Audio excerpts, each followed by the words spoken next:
sejak perjanjian Helsinki ya Pak Dun, dan juga soal ada milad GAM dan lain sebagainya. Seperti apa, kita dengarkan langsung. Waktu dan kesempatan kita persilakan Pak Dun untuk memberikan statement kepada teman-teman di pers. Silakan Pak.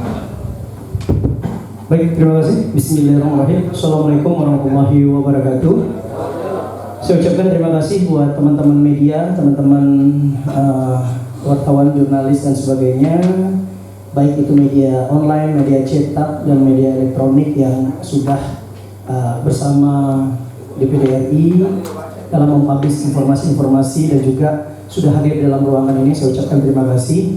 Pada kesempatan ini saya melakukan konferensi pers berkaitan dengan isu terkini masalah Aceh dalam rangka memperingati 14 tahun perdamaian Aceh dan juga berdepatan hari ini 4 Desember 2019 milad Gerakan Aceh Merdeka yang ke-43 tahun. Nah, hari ini di Aceh saya perlu sampaikan kepada teman-teman wartawan terjadi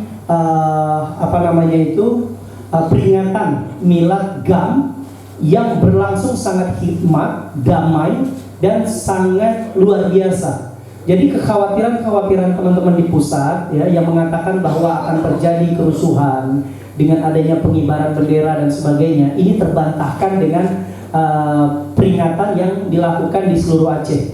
Hal ini saya ingin katakan membuktikan bahwa rakyat Aceh itu sangat cinta damai, sangat cinta terhadap negara kita ini juga, tidak ada keinginan untuk melakukan kerusuhan dan sebagainya.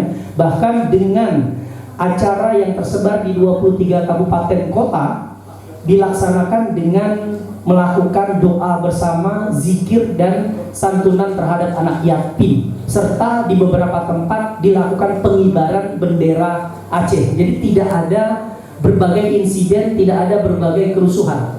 Konferensi pers ini penting saya lakukan untuk menunjukkan kepada publik bahwa Aceh itu sangat damai, ya, komitmen dengan perdamaian, komitmen dengan perjanjian MOU Helsinki, dan setidaknya membantah bahwa masih ada keinginan-keinginan dari oknum-oknum ya di Aceh yang ingin melakukan upaya-upaya disintegrasi. Itu kita bantahkan hari ini. Bahkan mohon maaf, terjadi beberapa insiden menjelang 4 Desember. Salah satunya adalah penembakan salah satu warga sipil di Sawang yang memiliki senjata api. Kita anggap ini sebagai skenario yang memang diciptakan untuk menakut-nakuti rakyat Aceh agar tidak melaksanakan kegiatan pada tanggal 4 Desember. Saudara-saudara sekalian, saya menyatakan beberapa sikap di sini.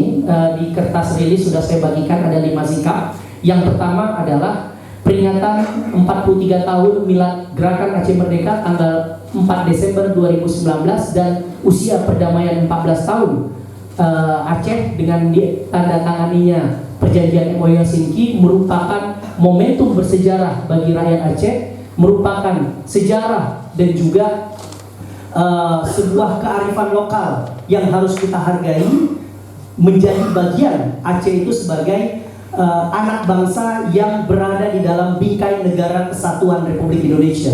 Jadi pemerintah pusat tidak perlu khawatir, pemerintah pusat tidak perlu ketakutan dan a priori, serta pemerintah pusat seharusnya membangun kepercayaan kepada rakyat Aceh untuk terus membangun sesuai dengan MOU Helsinki dan Undang-Undang Pemerintahan Aceh yang telah dilaksanakan. Nah, oleh karena itu kami juga meminta kepada pemerintah pusat agar komitmen untuk menjalankan perjanjian MOU Helsinki yang sudah ditandatangani agar terrealisasi. Yang kedua, perlu saya sampaikan bahwa adanya perjanjian MOU Helsinki telah melahirkan undang-undang kekhususan yang intinya isinya itu tipu-tipu juga. Undang-undang Otsus, tapi isinya itu tidak jauh berbeda dengan undang-undang di provinsi lain. Tidak ada kekhususan. Bahkan perlu saya sampaikan di sini ada 16 poin dalam Undang-Undang Pemerintahan Aceh bertentangan dengan perjanjian MOU Helsinki. 11 poin belum dilaksanakan sama sekali dan 26 poin sudah dilaksanakan, tapi pada saat adanya AMM Uni Eropa ketika bertugas pasca damai di Aceh. Artinya apa? Perjanjian MOU Helsinki tidak maksimal dilaksanakan oleh pemerintah pusat. Ini menunjukkan bahwa memang pemerintah pusat tidak punya komitmen, tidak serius, tidak memiliki keinginan keinginan memang untuk membangun Aceh, hanya saja selalu memberikan janji-janji, hanya saja selalu mengutarakan apa yang diinginkan oleh elit-elit politik ya, yang hari ini duduk di pemerintahan hari ini tapi tidak terrealisasi. Ini yang sangat kita sayangkan. Janji pemekaran misalkan, hari ini Aceh ada 6 kabupaten kota yang belum selesai dimekarkan. Janji KEK misalkan, hari ini juga enggak jelas. Kawasan ekonomi khusus diberikan Sabang hari ini juga. Mohon maaf, Sabang sampai saat ini juga tidak maju karena banyak regulasi yang ditahan. Ada perjanjian 70-30, 70 buat Aceh, 30 buat pusat, itu juga selalu dibenturkan dengan regulasi sehingga tidak jalan. Masalah bendera, ya nanti saya akan sampaikan masalah bendera secara khusus, ya. Ada yang mau lihat bendera Aceh? Ya oke, saya tunjukkan nanti, nggak ada masalah. Kita ini dalam BKNKRI, nggak usah takut. Ya, jadi saya udah katakan pemerintah nggak usah a priori, nggak usah khawatir sama bendera Aceh karena sudah dalam BKNKRI gitu. Apalagi bendera yang hari ini dibanggakan oleh rakyat Aceh sebagai bendera lokal, gitu loh. Sementara merah putih itu bendera kebangsaan, jadi nggak usah dikhawatirkan lagi. Oleh karena itu, kembali lagi pada poin yang kedua, saya sampaikan bahwa untuk menjaga perdamaian MOU Helsinki perlu dilakukannya revisi terhadap undang-undang pemerintahan Aceh, di mana undang-undang pemerintahan Aceh telah mengebiri dan mengecilkan kekuatan dan wewenang yang diberikan melalui perdamaian dalam MOU Helsinki. Yang ketiga, persoalan otonomi khusus daerah. Dana otsus di Aceh pada tahun 2027 akan berakhir dan habis. Oleh karena itu saya mendesak pada pemerintah pusat untuk memperpanjang dana otonomi khusus daerah, jangan hanya diberikan 20 tahun, yang 15 tahunnya itu diberikan 2% dan tahun yang kelima, 5 tahun belakangannya itu sampai tahun 2027 itu menjadi 1%. Totalnya semuanya setelah kami hitung tidak lebih dari 100 miliar atau 100 triliun atau 98 triliun dana yang diberikan kepada Aceh dari tahun 2008 sampai dengan tahun 2027. Artinya apa? Dengan emas yang ada di Aceh hari ini, dengan minyak yang ada di Aceh selama tahun 1978 itu emas minyak Arum, minyak gas yang ada di Arum itu dieksploitasi oleh pemerintah pusat, diambil dan berakhir di tahun 2010. Ada 4.000 kapal minyak yang ada di Aceh Utara pada saat itu ditarik oleh pusat dan itu semuanya dikembalikan dananya itu kepada pusat.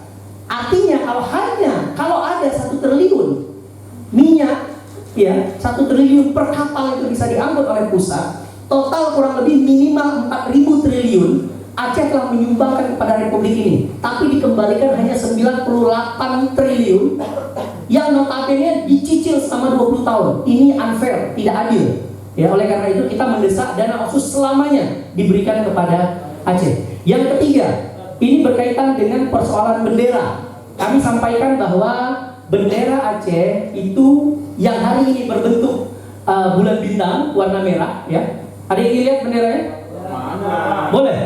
Mau lihat? Oke, baik, saya tunjukkan bahwa bendera ini sudah sah. Ya, bendera ini sudah sah dan sudah menjadi bendera lokal di Aceh dalam bingkai Negara Kesatuan Republik Indonesia. Mas. Ya. Jadi bendera ini adalah bendera lokal Aceh yang sudah sah dan sudah disahkan oleh DPRA dan Gubernur Aceh.